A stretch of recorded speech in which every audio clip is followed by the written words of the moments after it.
இன்னைக்கு நாம துலாம் ராசிக்காரர்களுக்கு சுக்கிர பகவான் பெயர்ச்சியினால என்னென்ன அதிர்ஷ்டங்கள் என்பது கிடைக்க இருக்கின்றது என்பதை பற்றி தான் இன்னைக்கு பதிவில் நாம் பார்க்க இருக்கின்றோம். தமிழுக்கு குரோதி வருடம் ஆனி மாதம் 23ஆம் தேதி முதல் ஆடி மாதம் 16ஆம் தேதி வரை, ஆங்கில தேதிக்கு ஜூலை 7ஆம் தேதி முதல் ஆகஸ்ட் 1ஆம் தேதி வரை ஒரு 26 நாட்கள் ராசிக்கு 10ஆம் இடத்துல சுக்கிர பகவான் சஞ்சாரம் செய்ய இருக்கிறாருங்க. இந்த சுக்கிரன் ராசிக்கு 10ஆம் இடத்துல சஞ்சாரம் செய்வதனால என்னென்ன அதிர்ஷ்டங்கள் என்பது கிடைக்கும் என்பதை பார்ப்பதற்கு முன்னாடி சுக்கிர பகவானை பற்றி ஒரு சில வரிகள் அப்படிங்கிறது பார்க்கலாங்க. அசுரகுரு தலைவன் இந்த சுக்கிரன், ஆடல் பாடலுக்கு காரகன், சுகபோக வாழ்க்கைக்கு காரகன் இந்த சுக்கிர பகவான். ஒருவர் மாட மாளிகையை வசிக்க இந்த சுக்கிரன் ஒருவனே காரணமாக அமைவாருங்க. அதே போல சொகுசான ஒரு வாகன யோகம் என்பது இந்த சுக்கிரனால் மட்டுமே ஏற்படுகின்றது. ஒரு ஆணுக்கு வாழ்க்கை துணையை குறிக்கக்கூடியவர் இந்த சுக்கிரன். சிற்றின்பக்காரகன் இந்த சுக்கிரன் பகவான். மற்றவர்களை வசியப்படுத்தி தான் மட்டும் சுகமாக வாழ தெரிந்தவர்கள் இந்த சுக்கிரனுடைய ஒரு ஆதிக்கத்தில் பிறந்தவர்கள். அதே போல சந்தோஷமாகவே வாழ்ந்து பழக்கப்பட்டவர்கள் இந்த சுக்கிரனுடைய ஆதிக்கத்தில் பிறந்தவர்கள். லட்சுமி தேவியினுடைய புத்திரர்கள் இந்த சுக்கிரனுடைய ஒரு ஆதிக்கத்தில் பிறந்தவர்கள். அடுத்ததாக துலாம் ராசிக்காரர்களுக்கு இந்த சுக்கிர பகவான் பெயர்ச்சியினால் என்னென்ன அதிர்ஷ்டங்கள் என்பது கிடைக்க இருக்கின்றது என்பதை பற்றி தான் இன்னைக்கு பதிவில் நாம் பார்க்க இருக்கின்றோம். இந்த துலாம் ராசிக்காரர்களுக்கு ஜூலை 7ஆம் தேதியிலிருந்து ஆகஸ்ட் 1ஆம் தேதி வரை கிட்டத்தட்ட ஒரு 26 நாட்கள் ராசிக்கு 10ஆம் இடத்துல சுக்கிர பகவான் பாக்கியாதிபதி புதனோடு சேர்ந்து சஞ்சாரம் செய்ய இருக்கிறாருங்க. உங்களுடைய ராசிக்கு அதிபதி சுக்கிரன் பாக்கியாதிபதியோடு சேர்ந்து 10ஆம் இடத்துல கேந்திரத்தில் வலுவாக சஞ்சாரம் செய்வது என்பது சிறப்புங்க. மேலும் துலாம் ராசிக்காரர்களுக்கு பாருங்க, சுக்கிரன் வீட்டில் குரு பகவான் இருக்கிறாரு.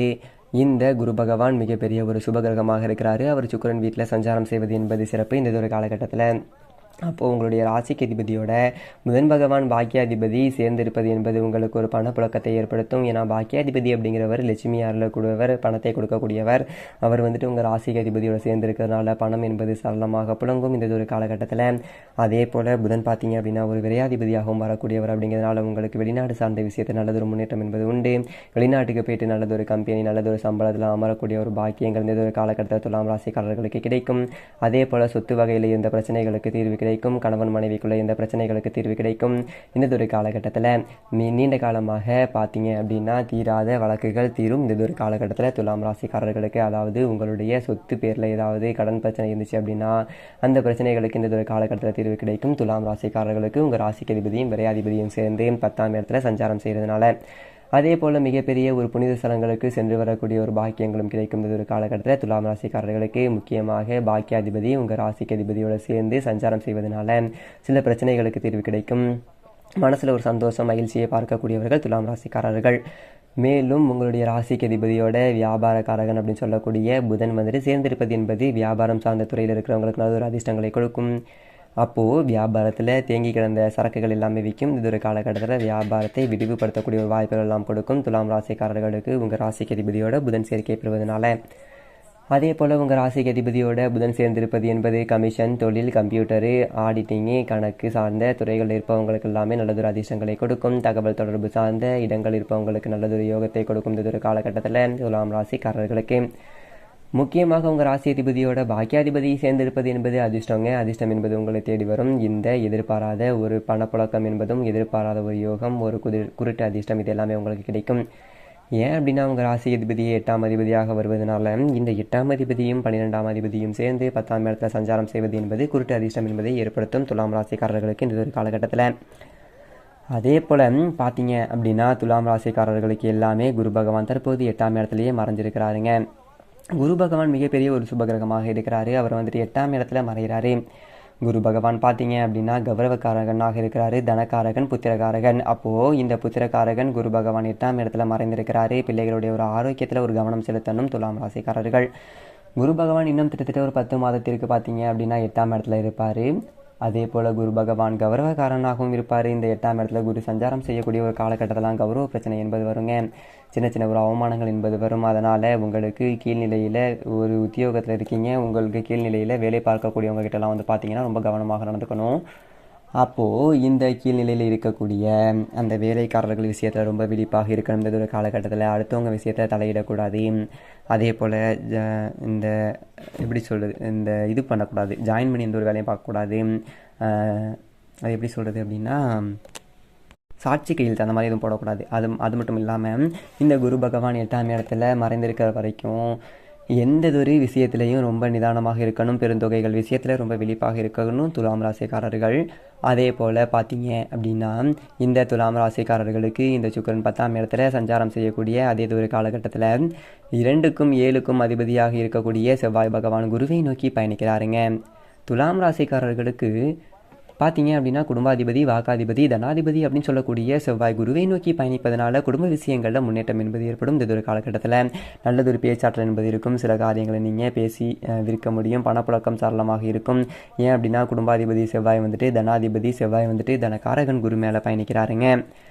அப்போது 2ஆம் அதிபதியும் 6ஆம் அதிபதியும் சேர்ந்து 8ஆம் இடத்துல சஞ்சாரம் செய்வது என்பது எதிர்பாராத ஒரு பணப்புழக்கம் என்பது இருக்கும் இந்த ஒரு காலகட்டத்தில் அப்படின்னு சொல்லலாம் துலாம் ராசிக்காரர்களுக்கு. அதே போல் 7ஆம் அதிபதி குருவை நோக்கி பயணிக்கிறாருங்க. நல்லதொரு வாழ்க்கை துணை என்பது கிடைப்பதற்கு வாய்ப்புகள் இருக்குது துலாம் ராசிக்காரர்களுக்கு. குடும்பத்தில் கணவன் மனைவிக்குள்ள இருந்த பிரச்சனைகளுக்கு தீர்வு கிடைக்கும். பயணம் சார்ந்த தொழில் செய்யக்கூடியவர்களுக்கு அதிர்ஷ்டம் என்பது உண்டு. நல்லதொரு தொழில் பார்ட்னர் கிடைப்பதற்கு வாய்ப்புகள் இருக்குது. ஏன் அப்படின்னா 7ஆம் அதிபதி குருவை நோக்கி பயணிக்கிறாருங்க. அதே மாதிரி துலாம் ராசிக்காரர்களுக்கெல்லாம் பார்த்தீங்க அப்படின்னா சனி பகவான் 5ஆம் இடத்திலே சஞ்சாரம் செய்து கொண்டிருக்கிறாரு. துலாம் ராசிக்காரர்களுக்கு சனி பகவான் யோகாதிபதியாக இருக்கிறாரு. அவர் வந்துட்டு புத்தி ஸ்தானத்தில் இருக்கார். சனி பகவான் ஒரு இயற்கையாகவே ஒரு மந்த கிரகம். அவர் வந்துட்டு புத்திய ஸ்தானத்தில் இருக்கிறதுனால முடிவெடுப்பதில் பார்த்தீங்க அப்படின்னா கொஞ்சம் தாமதம் அப்படிங்கிறது ஏற்படும். எந்ததொரு காரியத்திலையும் கொஞ்சம் குழப்பம் இருக்கிற மாதிரி தெரியும் 5ஆம் இடத்துல சனி சஞ்சாரம் செய்கிறதுனால. ஆனால் திட்டமிட்டீங்க அப்படின்னா அது கரெக்டாக இருக்கும் அப்படி சொல்லிட்டு சொல்லலாங்க. அதாவது நீங்கள் எந்ததொரு முடிவு எடுத்தாலும் அது கரெக்டாக இருக்கும். 5ஆம் இடத்துல சனி ஆட்சி பலத்தோட மூல திரிகோண பலத்தோடையும் சஞ்சாரம் செய்கிறதுனால. அதே போல் பார்த்தீங்க அப்படின்னா 6ஆம் இடத்துல ராகு பகவான் சஞ்சாரம் செய்து கொண்டிருக்கிறாரு. துலாம் ராசிக்காரர்களுக்கு எல்லாமே இப்போ ராகு பகவான் தான் சாதகமான ஒரு இடத்துல சஞ்சாரம் செய்து கொண்டிருக்கிறார். நீங்கள் ஒரு வேலை தேடி போகிறீங்க, ஒரு உத்தியோகத்துக்காக போகிறீங்க அப்படின்னா ராகு பகவான் 6ஆம் இடத்துல போவது அப்படிங்கிறது சிறப்புங்க. முக்கியமாக பார்த்தீங்க அப்படின்னா 6ஆம் இடத்துல பாவகிரகங்கள் சஞ்சாரம் செய்வது அப்படிங்கிறது உங்களுடைய சுய முயற்சியினால் நீங்கள் எந்ததொரு காரியத்தையும் சாதிக்க முடியும். உங்களுடைய முயற்சிகள் என்பது கைகூடணும் அப்படின்னா 6ஆம் இடத்துல பாவகிரகங்கள் சஞ்சாரம் செய்வதாக சிறப்பு. அப்போது ராகு பகவான் உங்களுடைய உழைப்புக்கு உறுதுணையாக இருப்பாருங்க. உங்களை உயர்த்துவதில் ஒரு குறியாக இருப்பார். ராகு பகவான் 6ஆம் இடத்துல இருப்பது என்பது சிறப்பு துலாம் ராசிக்காரர்களுக்கு. இந்ததொரு காலகட்டத்தில் பார்த்தீங்க அப்படின்னா உங்களுடைய ராசிக்கு அதிபதினு சொல்லக்கூடிய அந்த சுக்கிர பகவான் பாக்கியாதிபதி கூட சேர்ந்து சஞ்சாரம் செய்வது என்பது இந்ததொரு காலகட்டம் ஒரு அதிர்ஷ்டமான ஒரு காலகட்டமாக இருக்கிறது. என்றால் பாக்கியாதிபதி ஒரு வலுவான ஒரு கோணாதிபதி அவரோட உங்கள் ராசிக்கு அதிபதி சேர்ந்து இருப்பதனால நல்லதொரு அதிர்ஷ்டகரமான ஒரு பலன்களை இந்ததொரு காலகட்டத்தில் பார்க்க முடியும் துலாம் ராசிக்காரர்கள். அப்போது எதிர்பார்த்தது எல்லாமே இந்ததொரு காலகட்டத்தில் நன்மையில் முடியும். துலாம் ராசிக்காரர்களுக்கு இழுபறியாக இருந்த காரியங்கள் இந்ததொரு காலகட்டத்தில் நடக்கும். அதாவது கோர்ட்டு கேஸு அப்படின்னு சொல்லிட்டு இருந்தால் கூட அதற்கு எல்லாமே ஒரு தீர்வு என்பது கிடைக்கும். இந்ததொரு காலகட்டத்தில் உங்கள் ராசிக்கு அதிபதியும் 12ஆம் அதிபதியும் 10ஆம் இடத்துல பார்த்தீங்க அப்படின்னா சஞ்சாரம் செய்வதனால. அப்போது துலாம் ராசிக்காரர்களுக்கு ராசிக்கு அதிபதியோட புதன் பகவான் சஞ்சாரம் செய்வது அப்படிங்கிறது ஒரு அதிர்ஷ்டத்தை பார்க்க முடியும், யோகத்தை பார்க்க முடியும். இந்த ஒரு காலகட்டத்தில் மேலும் மிகச்சிறந்த நன்மையெல்லாம் நடக்க துலாம் ராசிக்காரர்கள்